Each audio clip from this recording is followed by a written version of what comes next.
Next topic बेटा जो आप करन लगे हैं अपना टॉपिक है centre of mass of two particle system. पहले तो बेटा टू पार्टिकल सिस्टम का की मतलब है वो रिजिड बॉडी जो सिर्फ दो पार्टिकल्स तो मिलकर बनी है, ठीक है जी। हुण ओहदा आपां सेंटर ऑफ मास फाइंड करना है, मतलब जिन्ना भी आप देखो पहला डेफिनेशन अपने कहा भी कोई सी भी रिजिड बॉडी दे विच एक पॉइंट हुंदा जिन्होंने आपां centre of mass कहांगे।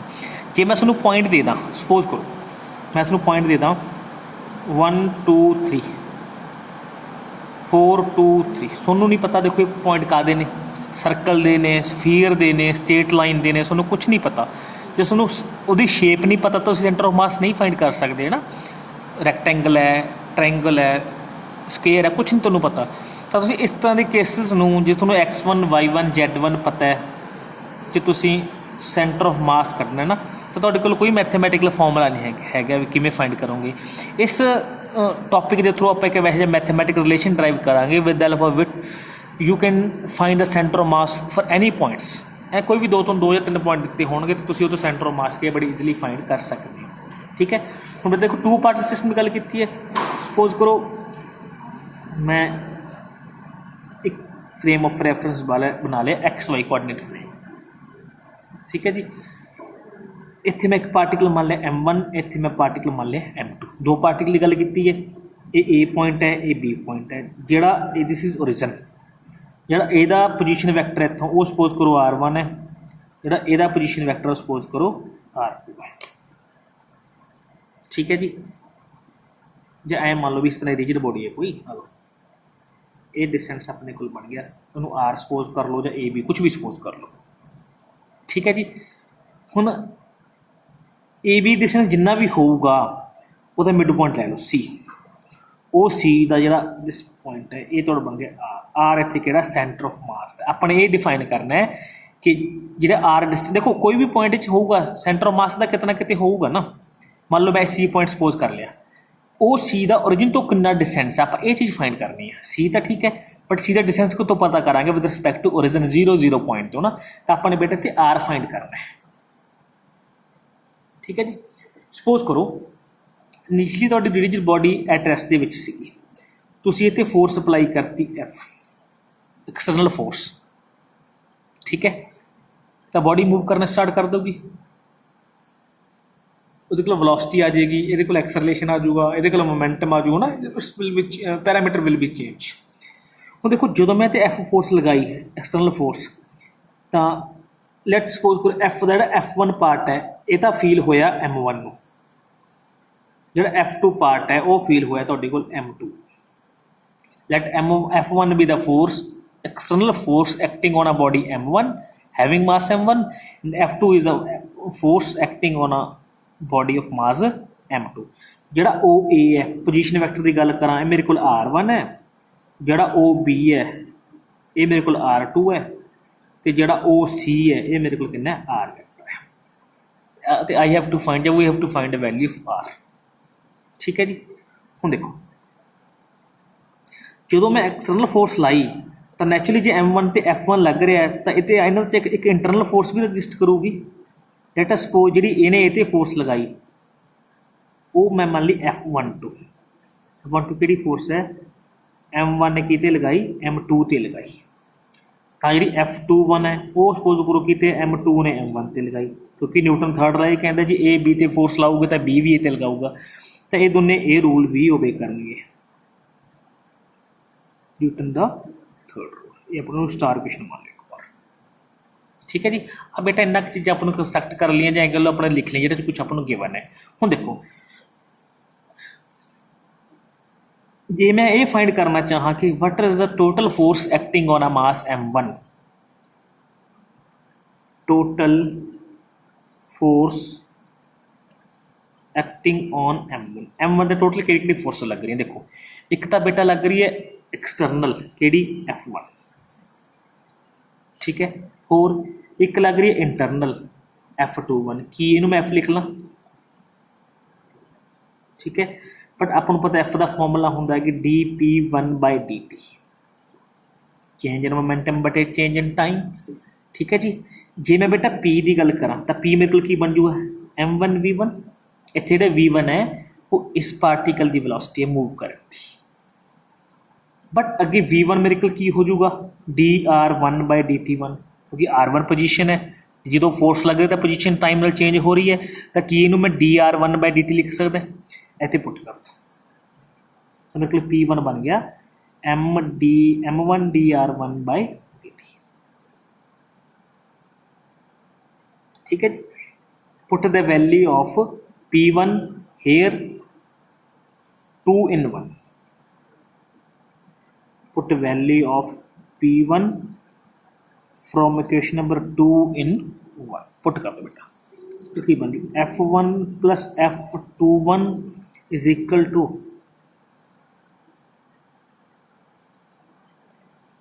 d by dt m dr1/dt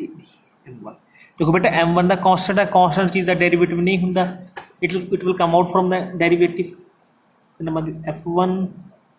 plus f21 is equal to m1, तो की बन जाए dr1/dt। इसकी ये थोड़ी क्वेश्चन नंबर 3 बन गई। एम सिमिलरली जे मैं लिखा टोटल फोर्स एक्टिंग ऑन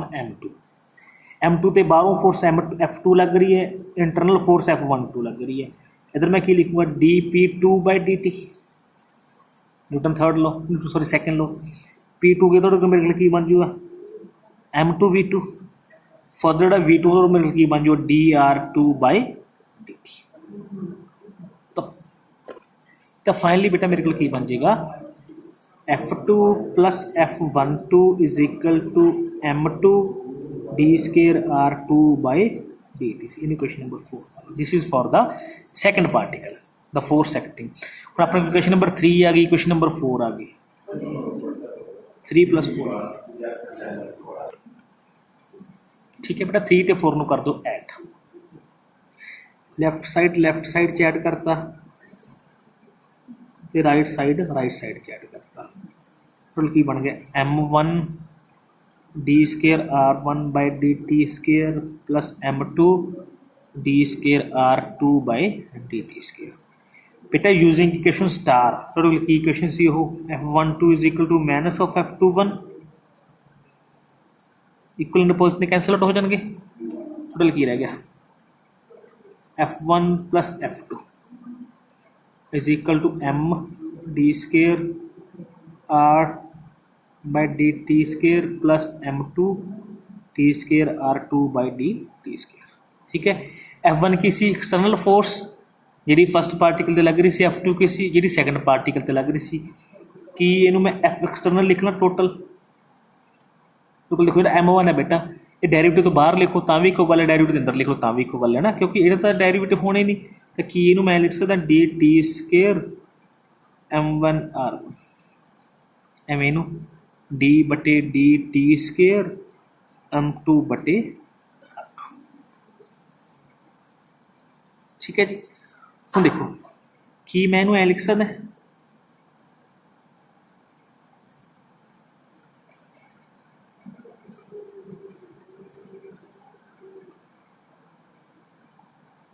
इनू जो ओपन करोगे है ना, यदा डेरिवेटिव अलग हो जाऊगा, यदा डेरिवेटिव अलग हो जाऊगा, वही चीज़ बन जाएगी ऊपर वाली,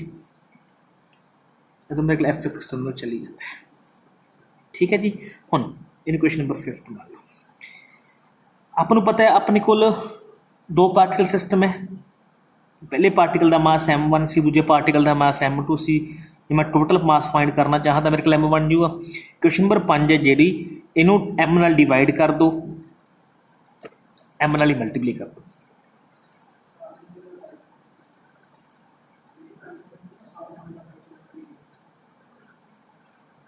मल्टीप्लाई एंड डिवाइड क्वेश्चन 5 विद m1 plus m2। ठीक है, टोटल की बन जाएगा F external is equal to m1 plus m2 नाल मैंने मल्टीप्लाई करता,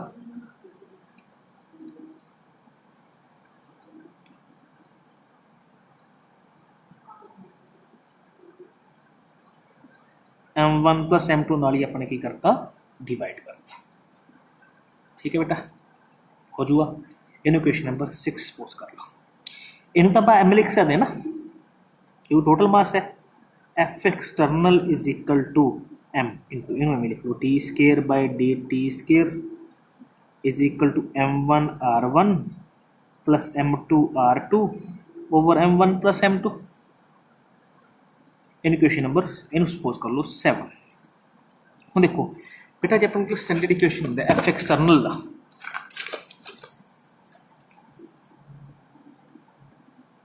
बिल्कुल की होंगे एम इंटू ए होंगे। प्रीवियस इक्वेशन एफ एक्सटर्नल की वैल्यू पुट कर दो M into A is equal to m into d square by D T square m1 r1 plus m2 r2 over m1 plus m2। M नाल M cancel ए नूं मैं double derivative of displacement लिख सकते ये acceleration है centre of मास की acceleration है तो डिस्टेंस भी सेंटर ऑफ मास वाला लवांगे है ना is equal to d by D T square over m1 r1 plus m2 r2 over m1 plus m2। Comparing करांगे बेटा इस इक्वेशन को d by D T square इधर भी है d by D T square इधर भी है दैट मीन जी थोड़ी ब्रैकेटल टर्म है ये थोड़ी आर रिप्रजेंट करना शुरू कर गई after comparing left side and right side of equation number 9th बन गए m1 r1 m2 r2 over m1 plus m2। ठीक है बेटा this will be represent your that means बेटा जो टू पार्टिकल सिस्टम है तो तुम सेंटर ऑफ मास किमें फाइंड कर सकते हो m1 r1 m2 r2 over m1 plus m2। ठीक है जी इस रिजल्ट से बेटा थोड़ी जी डिस्कशन कर लिए। सपोज करो पहला केस में की लेना सपोज करो दोनों मासेस बराबर ने अपने कोई रिजिड बॉडी है having both mass equal then centre of mass कितने लाई करूँगा m r1 plus m r2 over m plus m total कई बनी देखो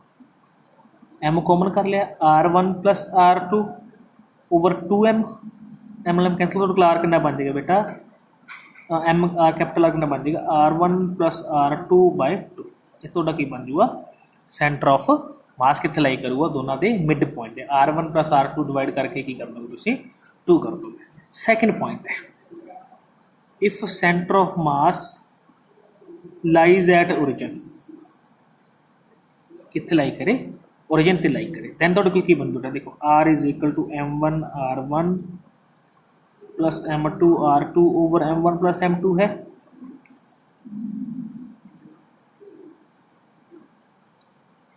ठीक है r थोड़ा जीरो है ओरिजिनल लाई कर दैट मीन्स की बन जाए तो equal m1 r1 plus m2 r2 over m1 plus m2 will be equal to zero r term तो लेके मल्टीप्लाई करेंगे जीरो हो जाएगा तो टोटली फाइनली की बन जाएगा m1 r1 plus m2 r2 बराबर जीरो मतलब m1 r1 is equal to minus of m2 r2 मतलब r1 is equal to minus m2 बटे m1 into r2। It मीनस r1 ते r2 हमेशा एक दूसरे के ऑपोजिट फेम च लाई करने फॉर एग्जांपल किमें मान लो रिजिड बॉडी है this is axis of rotation जिहदे अराउंड बॉडी रोटेट करती है इत्थे जी m1 पिया जिहदा डिस्टेंस एक्स ऑफ रोटेशन तो r1 है तो m2 हमेशा उहदे ऑपोजिट पिया होगा this line will be act as origin जे r1 पॉजिटिव तो r2 हमेशा की होगा नेगेटिव। ठीक है बेटा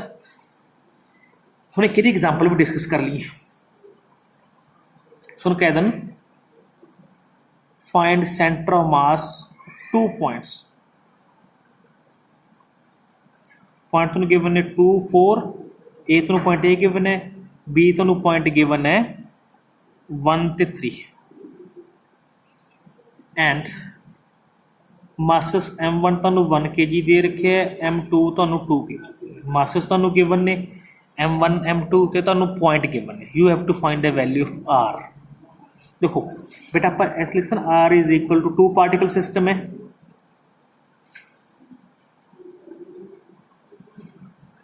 ठीक है जी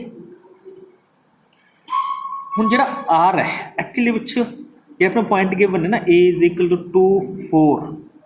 एक्चुअली अपना गिवन है x1 y1 b अपना गिवन है 1 3 ये अपने को x2 ते y2 गिवन है कि इनू मैं लिख सकता देखो rx is equal to m1 x1 plus m2 x2 over m1 plus m2 इन्हों कंपोनेंट्स जोड़ लिया ना एमें जी मैं आर वाई का लिख मेरे को बन जू m1 y1 plus m2 y2 over m1 plus m2 हुण आर एक्स देखो centre of mass for x point m1 तो कितना 1 kg x1 तो कितना 2 प्लस m2 तो कितना 2 kg x2 तो कितना 1 over m1 plus m2 1 plus 2 का कितना बन गया 2 प्लस 2 बाई 3 मतलब तो पॉइंट कितना बन गया 4 by 3 M R Y find कर लाँगे आप m1 1 into 4 plus 2 into 3 over 3 4 plus 8 6 10 by 3 तो देखो बेटा पॉइंट सेंटर ऑफ मास के पॉइंट की आ जाएंगे 4 बाई 3 एंड तो सेंटर ऑफ मास के पॉइंट कितने आ जाएंगे 4 बाई 3 एंड 10 बाई 3 ऐ बेटा आप सेंटर ऑफ मास की है फाइंड कर सकते हैं ठीक है बेसिक तुहानूं कोऑर्डिनेट्स गिवन होने चाहिए तो मासिस बॉडी के गिवन होने चाहिए तो सेंटर ऑफ मास के दो बॉडीज़ का फाइंड कर सकते हैं नैक्सट बेटा यही टॉपिक जे तुहानूं सेंटर ऑफ मास फाइंड करना आ जे एन पार्टिकल सिस्टम का ये दो पार्टिकल सिस्टम वास्ते सी जे तुहानूं एन पार्टिकल वास्ते जे तुसीं की करना है इत्थे तक ड्राइव करके लिखते हैं similarly for the N particle system we can write up to M N R N over m3 up to M N तो सिंपली इसे भी आप एम एन वाला रिलेशन भी किया है ड्राइव कर सकते हैं ठीक है बेटा।